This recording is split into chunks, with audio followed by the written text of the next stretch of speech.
ਉਕਾੜੇ ਦੇ ਵਿੱਚ ਜਿਹੜਾ ਉਹ ਮੈਨੂੰ ਸੁੱਤੀ ਨੂੰ ਜਗਾ ਕੇ ਆਪ ਸੌਣ ਲੱਗਾ ਹੈ, ਐਡਾ ਜ਼ੁਲਮ ਕਿਉਂ ਕਮਾਉਣ ਲੱਗਾ ਹੈ।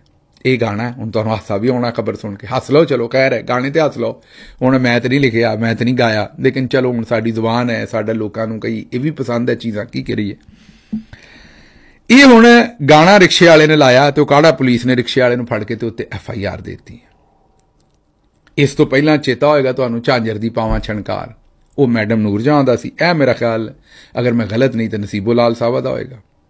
ਉਦੋਂ ਤੇ ਜੱਜ ਨੇ ਕਿਹਾ ਸੀ ਵੀ ਇਹ ਜਿਹੜਾ ਗਾਣਾ ਝਾਂਜਰ ਦੀ ਪਾਵਾਂ ਛਣਕਾਰ ਉੱਚੀ ਜ਼ੁਬਾਨ 'ਚ ਹੀ ਸੁਣਨ ਦਾ ਮਜ਼ਾ ਆਉਂਦਾ ਤੇ ਇਹਨੂੰ ਉਹਦਾ ਮੁਕੱਦਮਾ ਬਰਖਾਸਤ ਕਰ ਦਿੱਤਾ। ਹੁਣ ਇਹ ਜਿਹੜਾ ਮੁਕੱਦਮਾ ਰਿਕਸ਼ਾ ਡਰਾਈਵਰ ਤੇ ਦਿੱਤਾ ਹੈ, ਇਹ ਹੁਣ ਮੈਨੂੰ ਸੁੱਤੀ ਨੂੰ ਜਗਾ ਕੇ ਆਪ ਸੌਣ ਲੱਗਾ ਹੈ, ਐਡਾ ਜ਼ੁਲਮ ਕਿਉਂ ਕਮਾਉਣ ਲੱਗਾ ਹੈ। ਇਹ ਹੁਣ ਮੈਨੂੰ ਦੱਸੋ ਵੀ ਇਹ ਰਿਕਸ਼ੇ ਵਾਲੇ ਨੇ ਆਪ ਲਿਖਿਆ, ਇਹਨੇ ਆਪ ਇਹਦੀ ਇਜਾਜ਼ਤ ਦਿੱਤੀ? ਸੈਂਸਰ ਬੋਰਡ ਨੇ ਇਹਦੀ ਇਜਾਜ਼ਤ ਨਹੀਂ ਦਿੱਤੀ। ਝਾਂਜਰ ਦੀ ਪਾਵਾਂ ਛਣਕਾਰ ਨੂੰ ਸੈਂਸਰ ਬੋਰਡ ਨੇ ਇਜਾਜ਼ਤ ਨਹੀਂ ਦਿੱਤੀ, ਉਹ ਗਵਰਨਮੈਂਟ ਦਾ ਨਹੀਂ ਹੈ।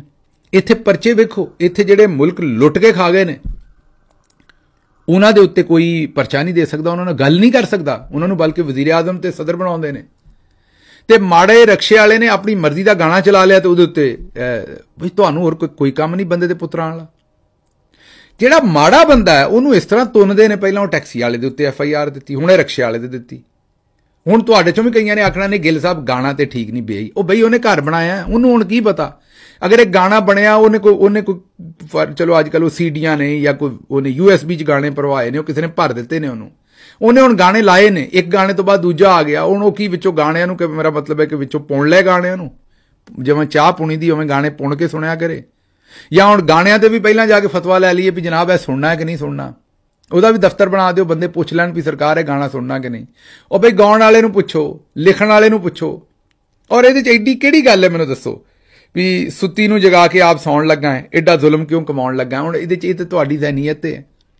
ਕਈ ਵਾਰੀ ਹੁੰਦਾ ਮੇਰਾ ਮਤਲਬ ਬੰਦਾ ਬਾਹਰੋਂ ਆਇਆ ਹੈ, ਘਰ ਵਾਲੀ ਜਿਹੜੀ ਉਹ ਸੁੱਤੀ ਹੈ ਉਹਨੂੰ ਤੁਸੀਂ ਉਠਾਲ ਦਿੱਤਾ ਤੇ ਹੁਣ ਉਸ ਤੋਂ ਬਾਅਦ ਉਹਨੂੰ ਨੀਂਦ ਨਹੀਂ ਆਉਣ ਡਈ ਤੇ ਤੁਸੀਂ ਸੌਣ ਲੱਗੇ ਹੋ ਤੇ ਉਹ ਆਖੇਗੀ ਵੀ ਨਹੀਂ ਬਹਿ ਕੇ ਮੇਰੇ ਨਾਲ ਗੱਲਾਂ ਕਰ, ਤੁਹਾਡਾ ਦਿਮਾਗ ਪਤਾ ਨਹੀਂ ਕਿੱਥੇ ਚਲਾ ਜਾਂਦਾ ਹੈ। ਜਾਂ ਕਿਸੇ ਨੇ ਕਿਸੇ ਨੂੰ ਆਖਿਆ ਵੀ ਚਾਹ ਦਾ ਕੱਪ ਬਣਾ ਦੇ ਜਾਂ ਕੋਈ ਹੋਰ ਗੱਲ ਹੈ। ਇਹ ਹੁਣ ਇਹ ਗਾਣੇ 'ਚ ਐਸੀ ਕਿਹੜੀ ਗੱਲ ਹੈ ਵੀ ਤੁਸੀਂ FIR ਦੇ ਛੱਡੀ? ਬਸ ਮਾੜੇ ਬੰਦੇ ਤੇ ਚੜਾਈ ਕਰਨੀ ਹੈ। ਜਿਹੜਾ ਮਾੜਾ ਹੈ ਨਾ, ਉਹ ਮੈਂ ਤੁਹਾਨੂੰ ਦੱਸਿਆ ਵੀ ਇੱਥੇ ਜੰਮਣਾ ਹੀ ਉਹਦਾ ਜਿਹੜਾ ਇਸ ਮੁਲਕ ਦੇ ਵਿੱਚ ਗਲਤ ਹੈ, ਉਹਨੂੰ ਹਰ ਬੰਦਾ ਚੀਲਾਂ ਤਰ੍ਹਾਂ ਪੈਣ ਡਿਆ। ਪੁਲਿਸ ਨੇ ਵੀ ਇੱਥੇ ਲੋਕਾਂ ਨੇ ਕਹਿਣਾ ਕਿ ਜੀ ਇਹ ਆਮ ਖਬਰ ਹੈ, ਤੁਸੀਂ ਗਿੱਲ ਸਾਹਿਬ, ਇਹ ਆਮ ਨਹੀਂ, ਇਹ ਗਰੀਬ ਨਾਲ ਹੋਣ ਵਾਲਾ ਜ਼ੁਲਮ ਹੈ। ਇਹ ਮਜ਼ਾਕ ਦੇ ਵਿੱਚ ਤੇ ਤੁਹਾਨੂੰ ਸੁਣਾ ਰਹੇ ਹਾਂ, ਲੇਕਿਨ ਹੈ ਅਸਲ ਦੇ ਵਿੱਚ ਗਰੀਬ ਨਾਲ ਹੋਣ ਵਾਲਾ ਜ਼ੁਲਮ ਹੈ। ਇਹਨੂੰ ਰੁਕਣਾ ਚਾਹੀਦਾ, ਇਹਨੂੰ ਬੰਦ ਕਰਨਾ ਚਾਹੀਦਾ। ਅੱਛਾ।